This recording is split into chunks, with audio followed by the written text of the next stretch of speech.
it's Naka. So today we're going to be doing a Q&A. I posted it on my Instagram, Simply Naka. If you don't follow me.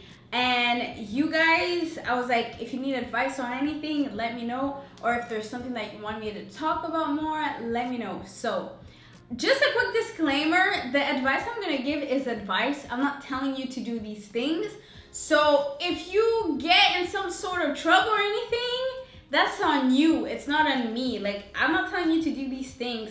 And I'm going to be real and honest with the advice that I'm going to give because you asked me these things, mates. So if you don't like the advice that I give you, if you're the person that asked me these things, just don't ask me anymore because we're honest here, okay? Elevating. So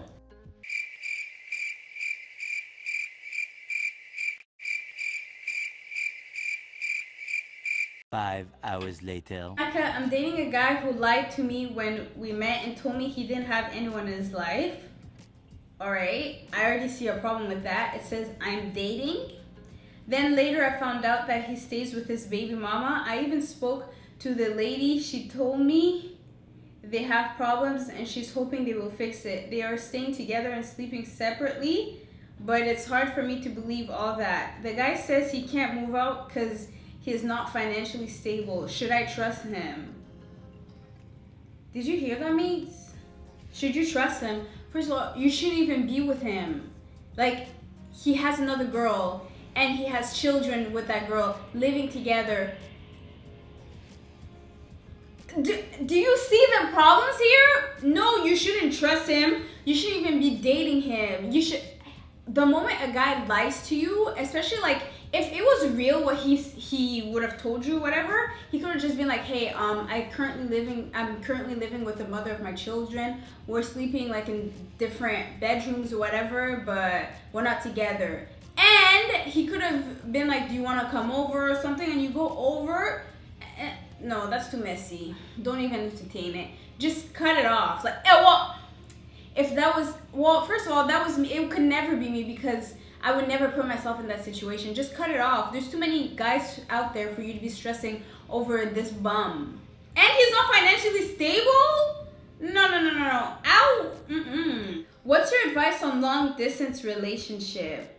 Me personally, I don't believe in long distance relationship just because for me, I'm the type of person that if I'm dating someone, I want to be with them, I want to hang out with them, I want to talk to them like all the time. So me not being able to see someone is a red flag, especially with all these liars and cheaters out there. No. Long distance is not for me. But what I would say is with long distance relationship is have a goal, like date with a purpose. You know, don't just be in a relationship in a like any relationship, long distance, close distance, together distance, far apart distance, just because, you know, like you want to have a purpose. Like, why are we dating? What is the purpose of this relationship? You know, and especially like long distance relationship, we need to talk about what's happening. Like, what is this gonna go into? Mates, I have a boyfriend who I love so much, but is cheating on me and now has a baby. What do I do? You leave. What? Mates, sometimes I read these questions and I'm like, what? But when you're in love, your brain, you get scattered. So like, I understand, but it's just, baby girl, you leave. He's not worth you. What?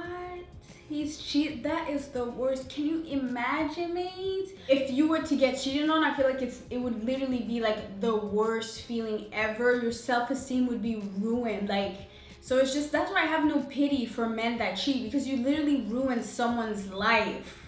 Literally. And the fact that he has a baby with someone else, no, that's even, no, you don't want that. Just let him go, girl. So a lot of people ask me this. I'm looking to immigrate to Canada from East Africa. Any advice you could give me? I don't know, mates. Baby girl, I don't know. I've never immigrated like to Canada. I don't know what it's like. My parents, like, they came to Canada as students. So, and they did that in the 90s, mates. Things have changed. So I'm not the one to ask. Like, go on Google. I've told so many people, like, all the information you need is literally on Google. When we came to Mexico, we Googled everything, the immigrations, how to apply. It's really easy. Like, if you meet the requirements, there's criterias on all that. So before going to a country, make sure you meet all the requirements. Just Google immigration to Canada, what you need. If you're gonna go as a student, all you need to do is apply to the school, make sure you have the grades, and just do all the steps. It's really easy. I feel like people think that it's hard, and like all the information is online, so just look it up online. When we came to Mexico, we looked it up online, make sure we qualified for like the immigrations and like visas that we're applying for. Bam, bam, bam. Everything, if you're meant to be somewhere, it will happen, mates. Next one, I'm having issues with my parents, but they won't let me move out. Oh, parents like that are so annoying. Oh my God. I would say just move out, like, especially if you're grown. I don't know how old you are, but for me, my parents don't really care. Like, my parents would let me move out, but I feel like if I had strict parents, I would just move out. At the end of the day, you're grown, and it's about you. You're going to be making your own life. I would just be like, peace out. What are they gonna do? Like, take your stuff and leave. 2022, stop being so scared of your parents. A lot of people have toxic family members that stay bringing them down. Get your stuff and bounce. If they resist you, 911, what's your emergency? Sorry, we're not doing that. How to deal with a toxic ex-boyfriend that keeps on coming back in your life? Don't let them in. What do you mean? You don't deal with it. You don't let them in. You don't entertain them. Change your number. Change your email address. Out. Put a restraining order on him if you have to. I bet you he's gonna stop contacting you with that restraining order. Sorry. What are some things I should look for in a guy for a successful relationship? I'm tired of toxic. Oh my God, toxicity. What? Toxicity.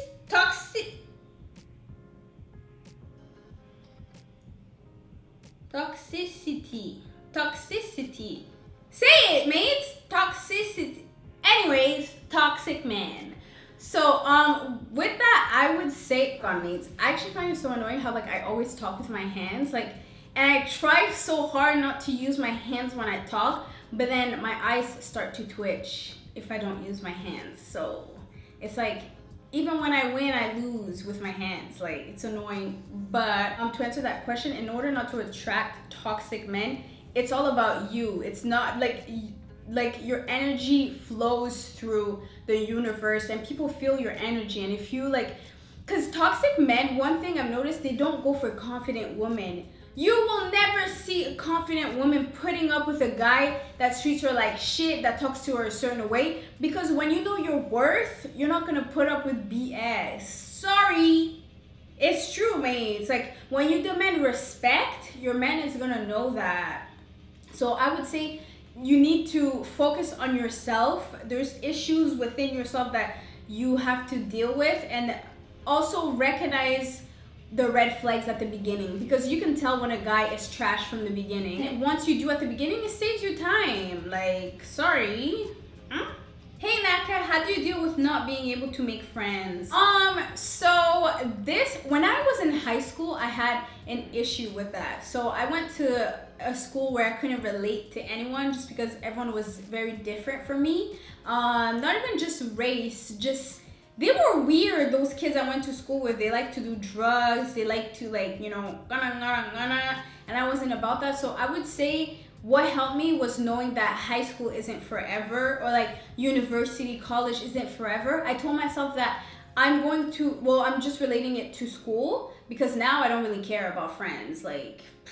Okay, I'll have my kids are gonna be my best friends, but if you're not like me right now in the situation that I'm in, if you're still in school, university, college, at work, just know that moment that you're in, it's temporary. And I would tell myself later on after high school, I'm gonna be in college and I'll meet people and I'm gonna travel, I'm gonna go to a different country and I'm gonna meet people that are like-minded as me. Just understand that the situation that you're in is temporary. It's not forever. You are going to meet people and you are going to make friends that think exactly like you. Just understand that it's not forever. You're just in that season of your life right now, or maybe you're meant to be alone and discover yourself, fall in love with nature, fall in love with your family. Like when I was alone, I really started to be friends with my brothers and just, get to know my parents really well. Like there's something that you need to learn out of the time that you're alone. So that's what I would do. Focus on yourself. Like there are so many layers of oneself that we really don't know of. And I encourage you guys to spend some time with yourself and really I like to write in my journals, I talk to myself all the time. I'll say it. I talk to myself. I really do, mates. I have conversations with myself. So talk to yourself if you can. People say it's a mental illness. It's really not. I'm normal. Anyways, so that's what I would do.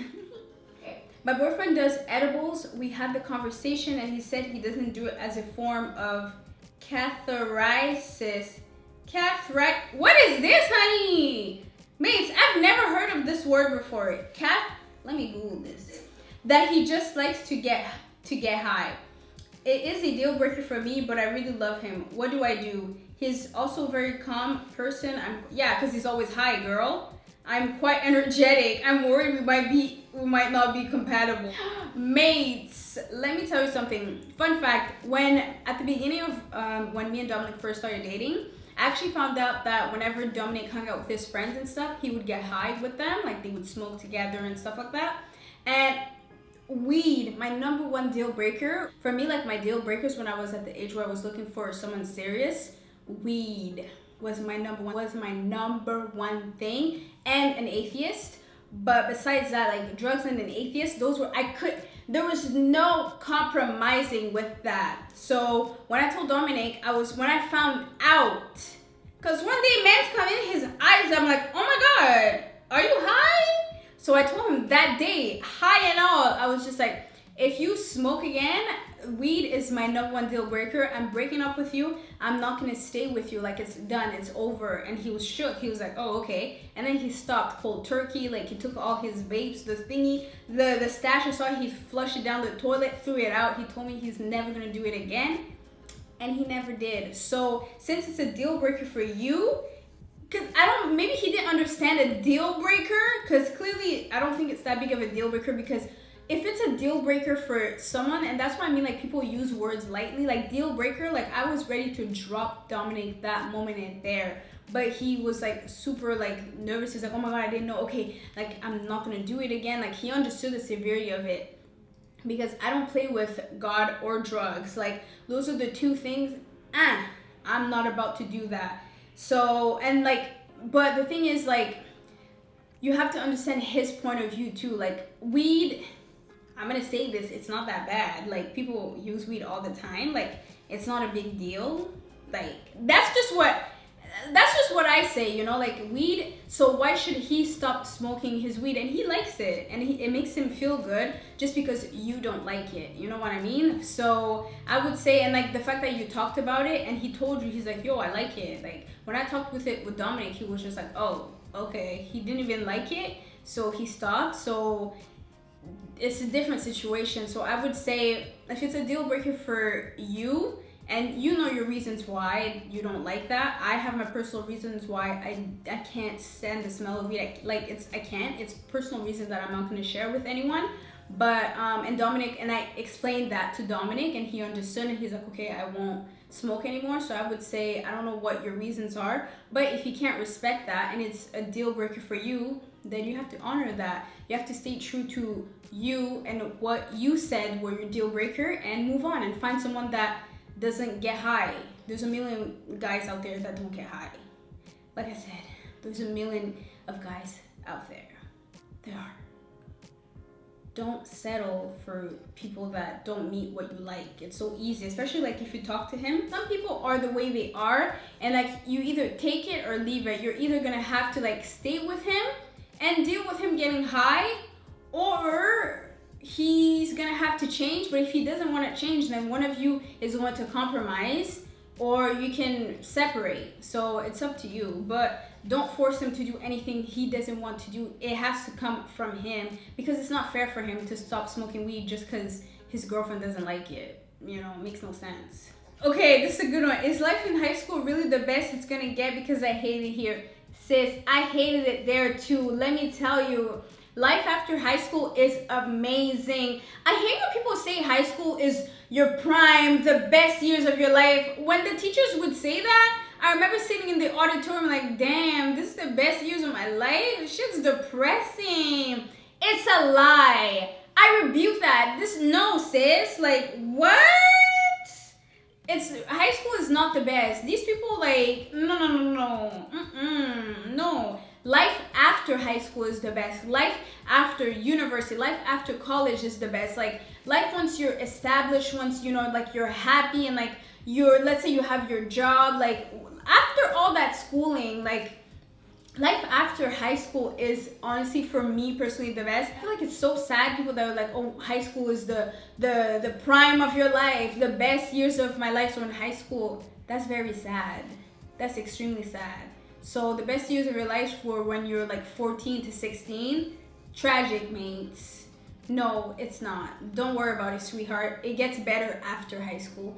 Trust me. Period. But anyways, that was it. Thank you so much for all your questions, and hopefully I was able to help you guys out. Let's chat in the comments down below.